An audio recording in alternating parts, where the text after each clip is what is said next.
The ice in Antarctica doesn't announce itself. It simply is, under the boots, under the sledge runners, under a man's own weight, until the moment it isn't there at all. The wind moves at speeds that don't have ordinary names, tearing across a coastline no ship had ever mapped. The cold doesn't bite.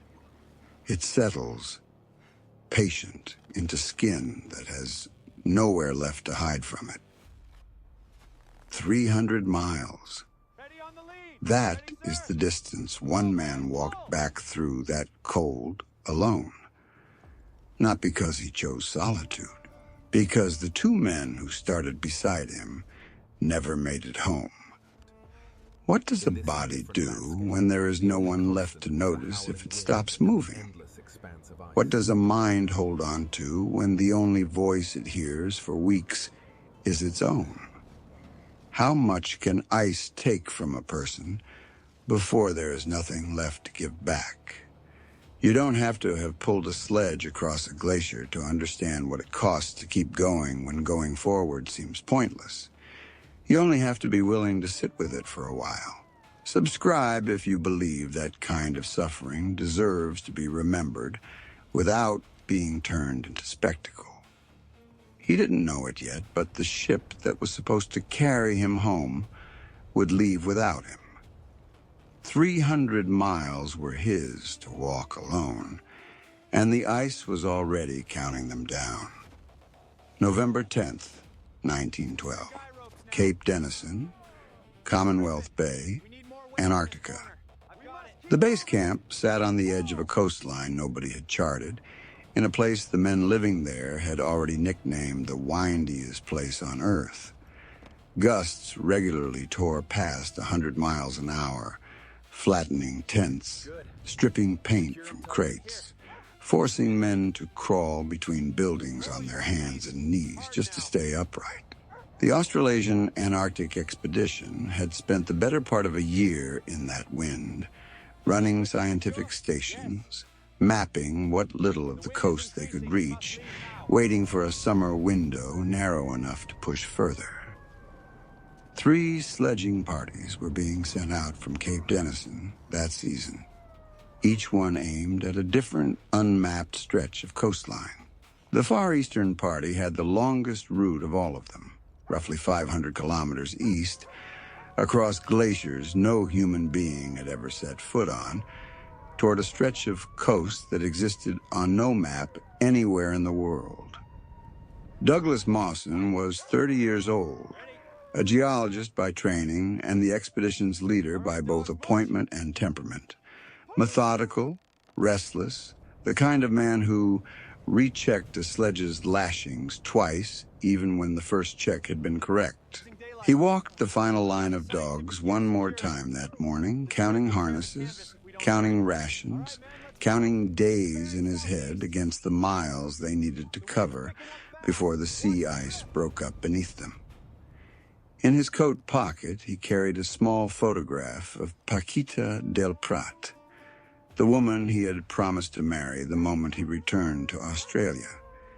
He had written her letters he couldn't send yet, sealed and dated, the way a man keeps track of a promise he intends to keep. Before leaving Australia, he had told her the expedition would take 1 year. It had already taken longer than that, and the Far Eastern party hadn't even reached its furthest point east. The plan itself was simple on paper and brutal in practice. Push east as fast as the dogs could manage, mapping and collecting samples along the way, then turn back before the summer thaw made the sea ice between them and base too unstable to cross. There was no radio to call for help this far out. No search party would come looking before the next ship's scheduled return. Whatever happened on that ice, the 3 men would have to solve it themselves with what they carried on 2 sledges and nothing else. Beside him were Xavier Mertz, a Swiss ski champion hired originally to train the dogs, and Belgrave Ninnis, a young British Army lieutenant who had never seen ice like this in his life. The three of them, 16 dogs and 2 sledges, loaded with a little over 10 weeks of food, pushed east that morning, crossing crevasse fields so wide the men roped themselves together out of habit, more than confidence. For 5 weeks, the ice held. The glaciers they crossed were named for no one yet. The distance behind them grew faster than the distance still ahead. By the second week of December, they were more than 300 miles from Cape Denison, further from help than any of the expedition's other parties, moving fast, running low on the margin of safety that had felt so comfortable back at base. Ninnis was walking beside the second sledge, the lighter one, the one carrying the tent and most of what remained of the food. Mawson and Mertz were ahead of him on skis. None of them could see what was underneath the snow they were crossing that morning. None of them had any reason to expect that the ground itself was about to disappear. Mawson felt it before he understood it. A faint change in the resistance under his skis, the surface giving in a way that solid snow never does. He didn't stop. Ahead of him and Mertz, the crossing looked exactly like the 10 miles of glacier that had come before it. Flat, white, unremarkable. Behind them, Ninnis was walking on foot beside the second sledge, the dogs pulling steadily, the rhythm of the morning unbroken. Then the sound. Not a crack, not the sharp report either man might have braced for, but something closer to a held breath being let go. A low, muffled collapse, snow folding into itself. Mawson turned in time to see the lid of a crevasse give way exactly where Ninnis had been standing a second before. One dog was already gone.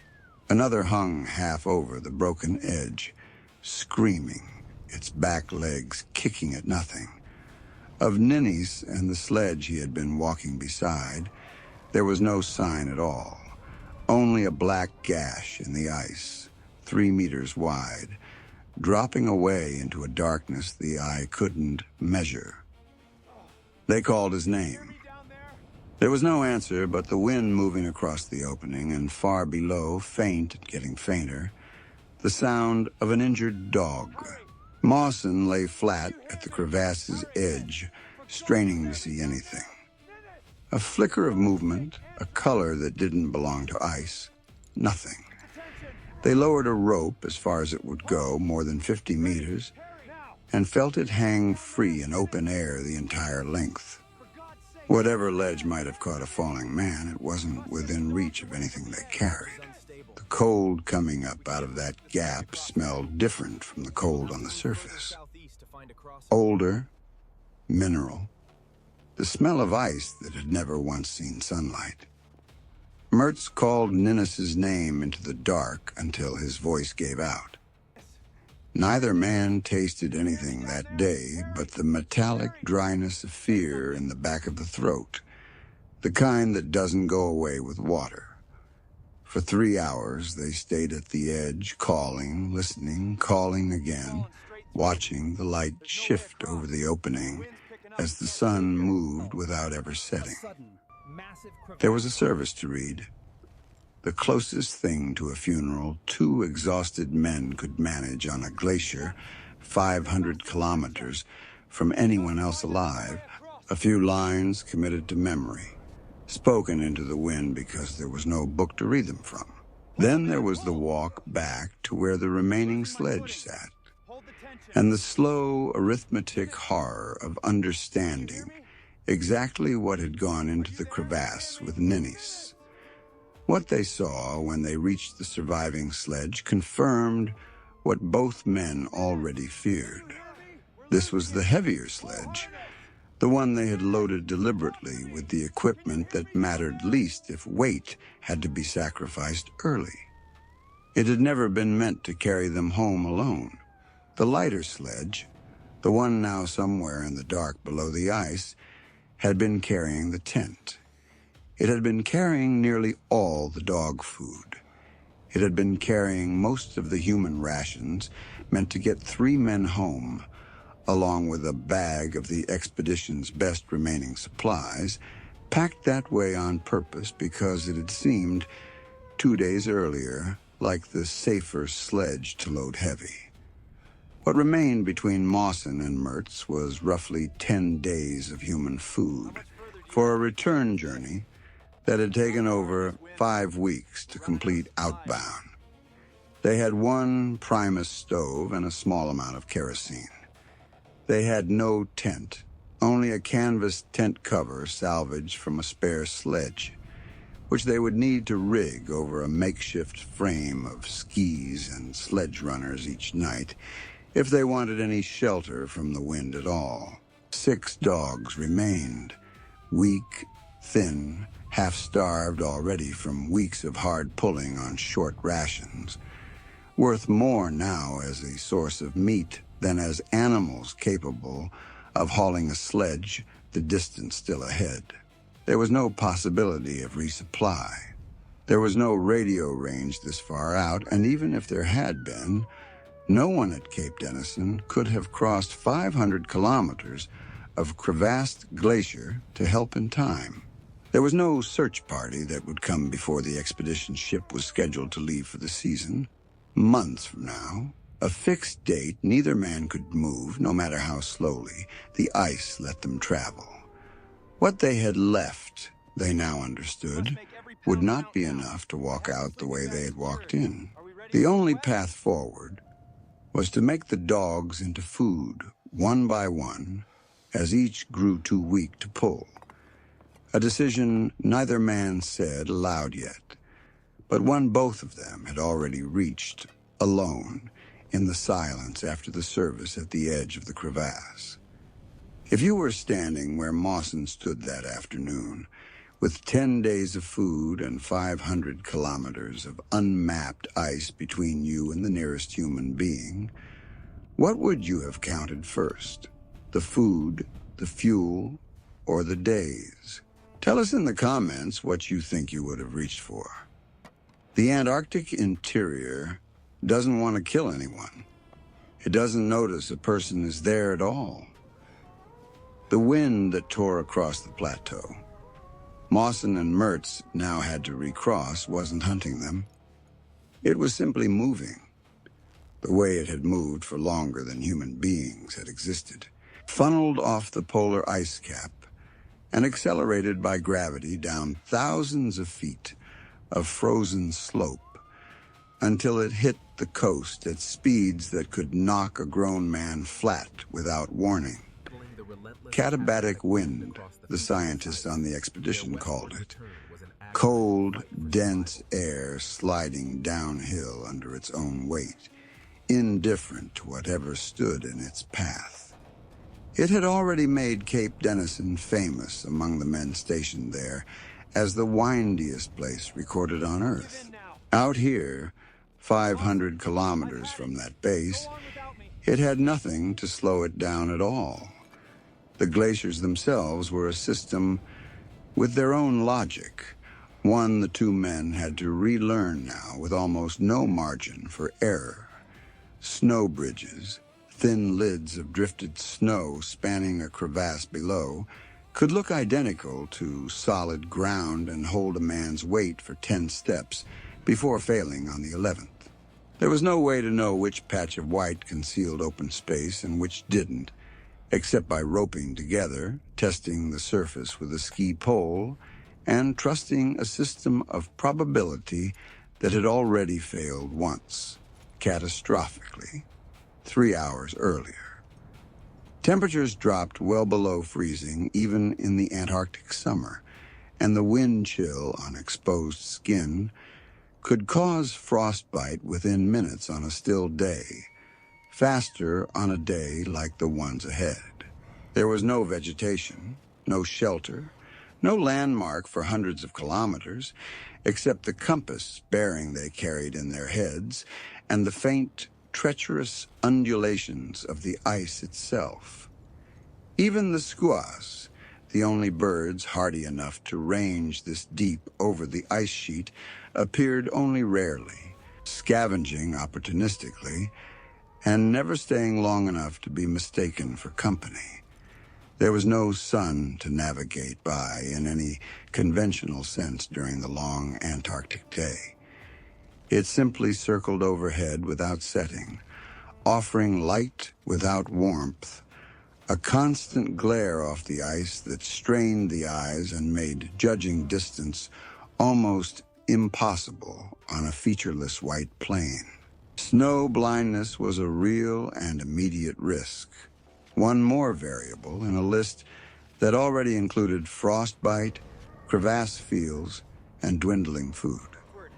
The two men navigated largely by compass, bearing, and by counting the miles their legs told them they'd covered, correcting course by instinct and by the position of a sun that gave no useful shadow to read. Mawson and Mertz learned quickly what the glacier required of them and what it would not forgive. They learned to test every meter of new snow before committing weight to it. They learned to read the surface for the faint blue shadow that sometimes, not always, betrayed a crevasse underneath.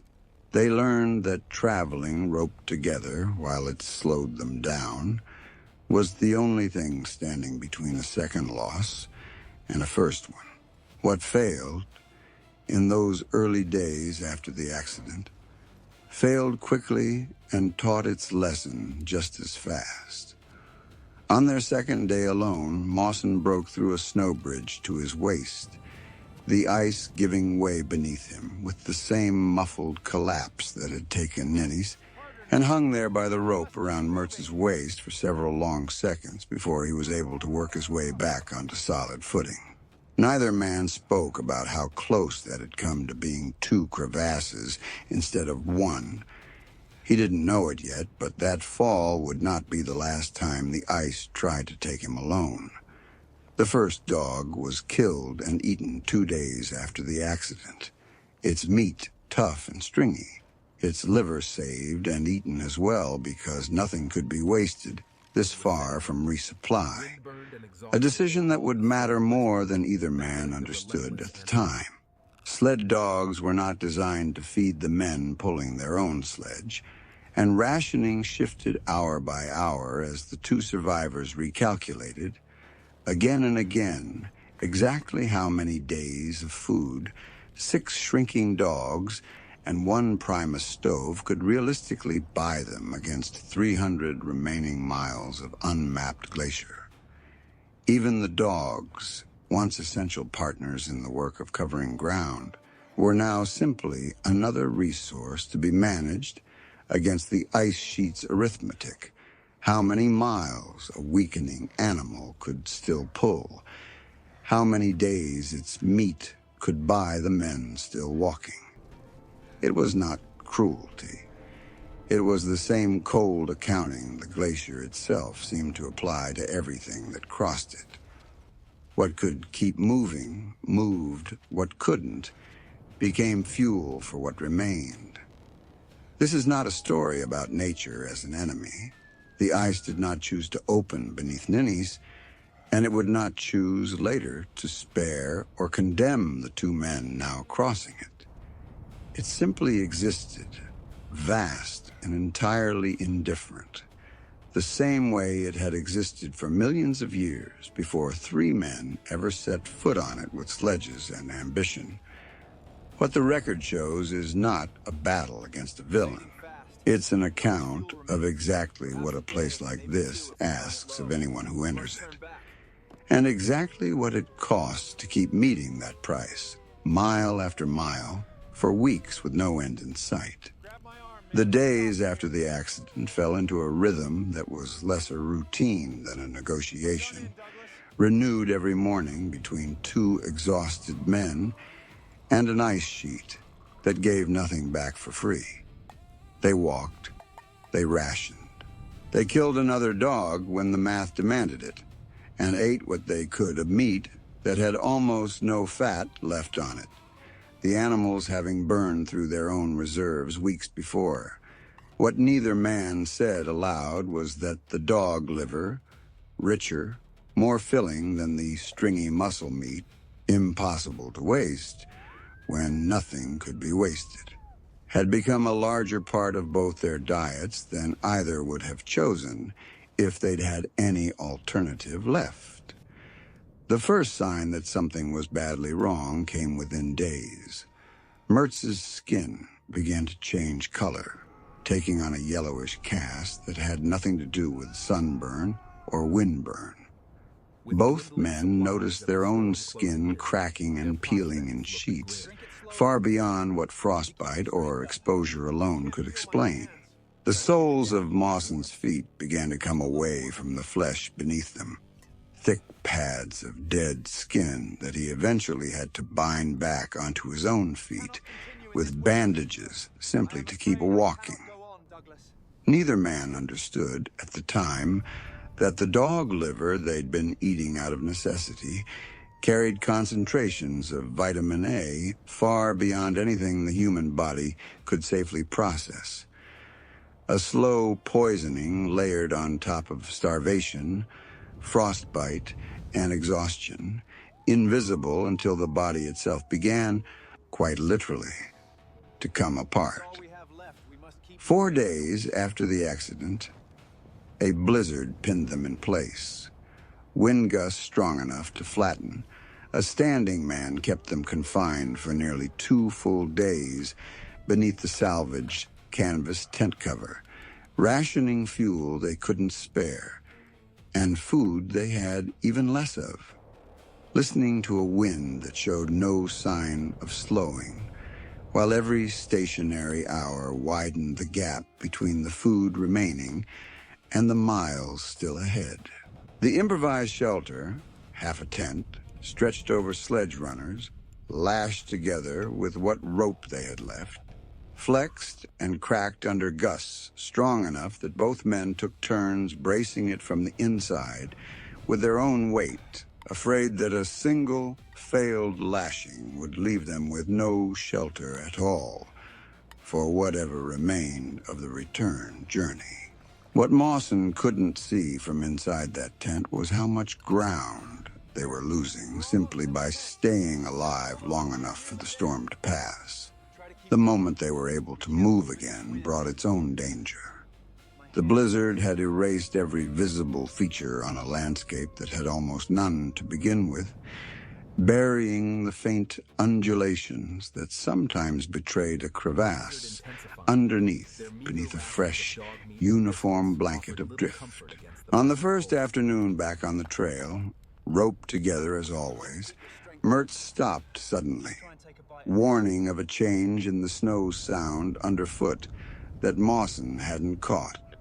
They backed away in silence, probed a wide arc around the spot with a ski pole, and found open space beneath the crust in 3 different places within a few meters of where they'd been about to walk. It cost them the better part of an hour to find a safe line around what would have been, on a normal day, invisible until it wasn't. Mertz, always the stronger skier of the two, began falling behind for the first time since the accident. He complained of stomach cramps that came and went unpredictably. He grew quiet in a way that unsettled Mawson more than complaining would have. Long stretches with no words at all, followed by short bursts of irritation over nothing. The kind of shift in temperament that had no obvious physical cause and no clear solution either. Mawson began talking to himself on the trail without noticing he'd started, counting his own steps in blocks of 100, narrating the terrain out loud simply to keep some version of a human voice moving through the silence. It wasn't panic. Panic would have been loud, and there was no room out here for anything loud. It was something quieter and more constant. A low current of fear that had to be managed rather than felt. Budgeted the same way food and fuel were budgeted. Because there was no version of this journey that worked if fear was allowed to take up more space than it was given. Mawson had begun, without quite deciding to, dividing each day into smaller units he could survive one at a time. Not the 300 remaining kilometers, which was too large a number to hold on to for more than a few seconds without something in his chest tightening. But the next mile, the next hour, the next time he'd allow himself to check the position of the sun. He built small rituals out of necessity, checking the sledge lashings at the same points each morning, repeating the day's compass bearing under his breath until it became something closer to a chant than a calculation. It wasn't superstition. It was ballast. Something for a mind that had nothing else stable to hold on to. Out here, to hold on to instead. The line between determination and despair, he would later admit, was thinner than he had ever imagined it could be, and it moved depending on the hour, the weather, and how far away the next meal was. Some mornings he woke already counting the food remaining, and felt something close to calm. Other mornings, the same arithmetic produced something closer to dread, indistinguishable in the moment from the cold itself. The emotional weight he carried in his coat pocket, Paquita's photograph, worn soft at the corners now from being checked and rechecked, became less about affection with each passing day and more about arithmetic of a different kind, a reason the miles had to end somewhere other than out here. A fixed point his mind could return to when the ice offered nothing else to hold on to. On the 9th day after the accident, the terrain finally began to change. The worst of the heavily crevassed glacier gave way, gradually, to a stretch of comparatively smoother ice, still dangerous, still demanding the same caution at every step, but faster going than anything they'd covered since Ninnis disappeared. For the first time since the accident, the two men made real distance in a single day, enough that the ratio between food remaining and miles remaining tilted, just slightly, back in their favor. It wasn't rescue. It wasn't even safety, but it was proof for the first time in more than a week that continuing forward still had a mathematical chance of working.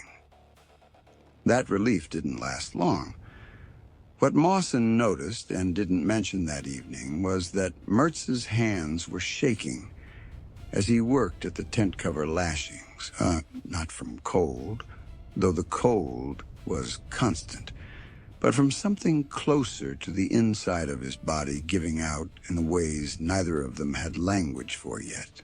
He didn't know it yet, but the smoother ice they'd found that day would be the last real gift the glacier gave either of them for a very long time. There was, in the middle of it, one afternoon that almost felt normal. The wind dropped for a few hours, rare enough that both men noticed it, the way people notice silence after a long time near machinery. Mertz, still weak but momentarily more like himself, made a small joke about the taste of dog liver that made Mawson laugh out loud for the first time in what felt like weeks, a short, surprise sound that didn't belong out here and felt strange leaving his own chest. They ate what little they had, slower than usual that evening, not rationing so much as pretending, briefly, that there was enough. It was the kind of moment that meant nothing and everything at once. Two men, reduced to almost nothing, still capable of finding something absurd enough to laugh at. It made what came next land harder. By the following day, Mertz had worsened dramatically. He complained of severe abdominal pain. His speech grew confused, drifting in and out of coherence in a way that frightened Mawson more than any physical symptom had. That night, inside the tent, Mertz suffered what Mawson would later describe as a series of violent fits. his body seizing, his mind somewhere Mawson couldn't reach him. No medicine in either man's kit capable of doing anything but watch. Mawson held him through it, talked to him through it, and eventually Mertz grew calm and seemed finally to sleep. He did not wake. Sometime before dawn on January 8th, 1913, Xavier Mertz died in his sleeping bag, roughly 160 kilometers still from the nearest human being who could have helped either of them. Mawson was now alone with a decision that had no version without a devastating cost attached to it. The remaining sledge, built for 2 men to pull together, was too heavy for one exhausted, half-starved man to move at any meaningful pace across the distance still ahead. 160 kilometers of unmapped, crevassed glacier, with roughly 10 days of food left and no possibility of resupply. He could try to pull the full sledge and likely die of exhaustion long before covering the distance. He could strip it down to the barest essentials: food, fuel, the tent cover, his own gear, and leave behind everything else, including the geological specimens the entire expedition had risked itself twice now to collect. There was no answer that cost nothing. Every extra pound carried meant a slower pace and less margin against the 10 days of food he had left. Every pound left behind meant abandoning something the expedition had already paid for in 2 lives. He could not have both speed and the full weight of what the Far Eastern Party had been sent out to accomplish. Whatever he chose to carry, he would be choosing, by the same act, everything he left behind on the ice, including, in some sense, the 2 men who wouldn't be walking out with him at all: Ninnis, still somewhere in the crevasse that had taken him 3 weeks earlier, and Mertz, whose body he would have to leave, wrapped as respectfully as conditions allowed, in the snow beside the tent.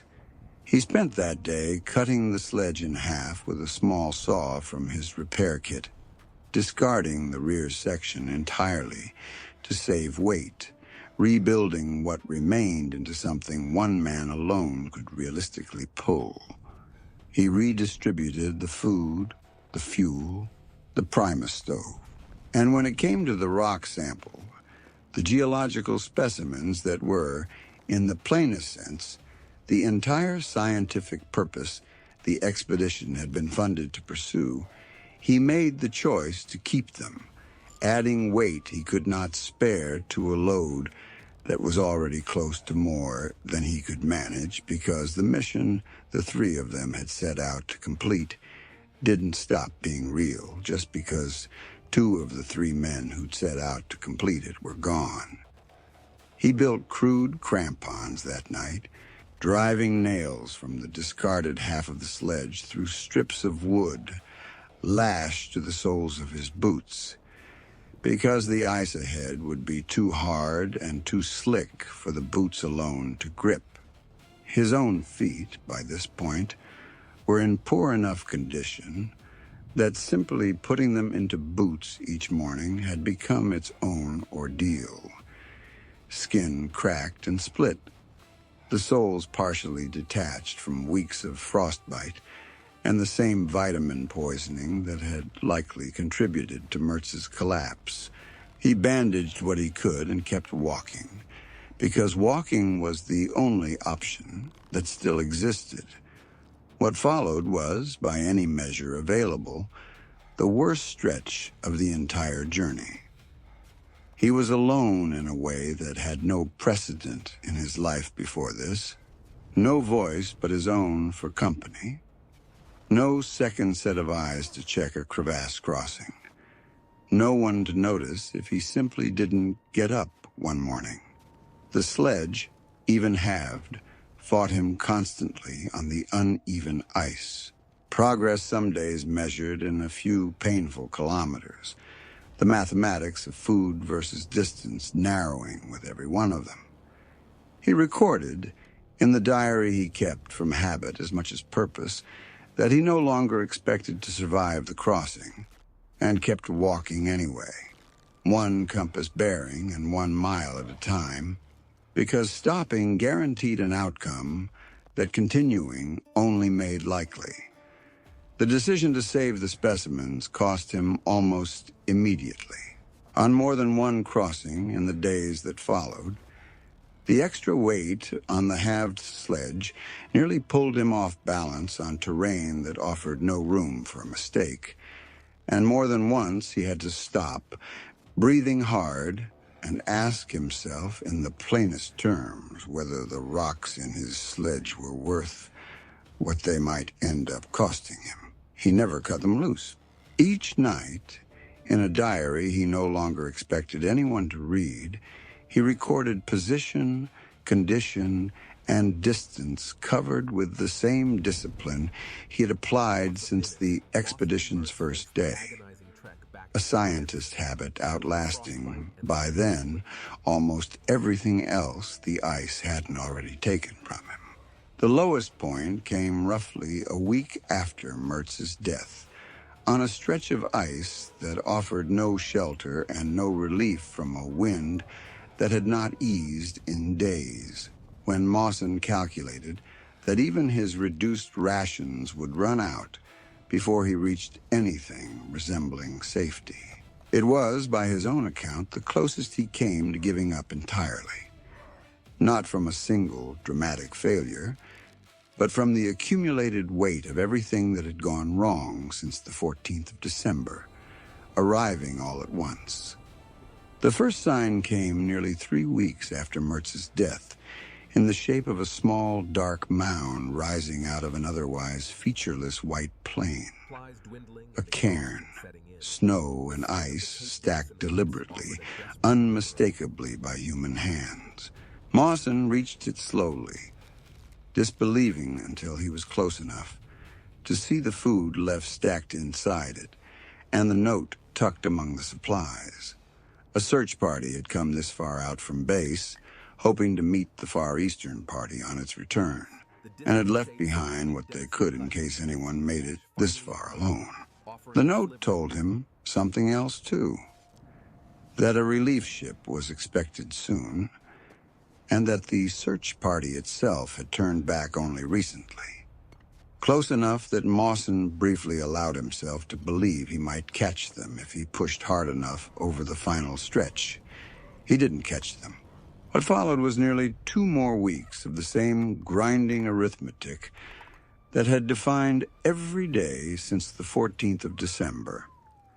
Better fed now, thanks to the cairn supplies, but slowed by a blizzard that pinned him in a snow cave less than 6 miles from the base for nearly a week, close enough by then to hear, in his mind if nowhere else, what waiting for him at the hut might sound like. On February the 8th, 1913, Douglas Mawson walked into Cape Denison and found it nearly empty. The expedition's ship, the Aurora, had sailed only hours earlier, carrying most of the men home for the season, unaware that their leader had survived at all. 6 men had chosen to stay behind rather than abandon hope for the Far Eastern party, and it was these 6 who met Mawson at the hut, and by several accounts did not immediately recognize the man standing in front of them. The Mawson who had walked out of Cape Denison in November was gone. What returned was a man reduced by weeks of starvation and cold to something closer to a skeleton, wrapped in torn, frost-stiffened clothing, his skin cracked and peeling across most of his body, his hair falling out in patches, his feet still bandaged from soles that had partially detached weeks earlier and never properly healed. He told them, as plainly as he could manage, what had happened to Ninnis and to Mertz. There wasn't much ceremony in it. There wasn't much left in him for ceremony. The radio operator who had remained behind sent word out as soon as he could. A brief, factual message reporting that Mawson had returned alone, that 2 men had been lost, and that the 6 volunteers were prepared to winter over again rather than leave a search unfinished. It would be months before that message reached anyone who could act on it.